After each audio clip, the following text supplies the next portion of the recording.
پاکستان میں عجب عجب لوگ وزیر اعظم بنے ہیں.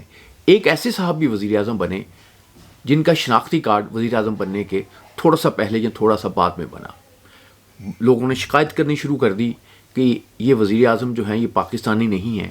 انہوں نے اپنے آپ کو پاکستانی وزیر اعظم ثابت کرنے کے لیے جو بہت سے کام کیے، اس میں ایک کام یہ بھی کیا کہ انہوں نے پنجاب گورنمنٹ سے کہا کہ میں اپنی والدہ کی قبر پہ حاضری دینا چاہتا ہوں.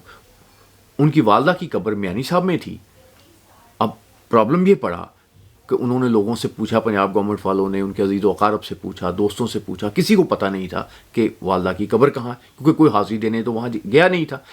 اب پنجاب جو فیڈرل گورنمنٹ ہے وہاں سے بڑا پریشر آ رہا تھا. پنجاب گورنمنٹ میں بھی بڑے سیانے لوگ ہیں. انہوں نے یہ کیا، انہوں نے ایک لاوارث قبر جو تھی اس کی مرمت کی، اس پہ وزیر اعظم کی والدہ کی تختی لگائی.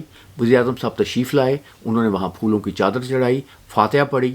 یہ خبر جو ہے ٹیلی ویژن پہ چلی اور لوگوں کو خوشخبری ملی کہ وزیر اعظم جو ہیں وہ پاکستانی نہیں ہیں، لیکن ان کی والدہ جو ہے وہ میانی صاحب میں دفن ہے.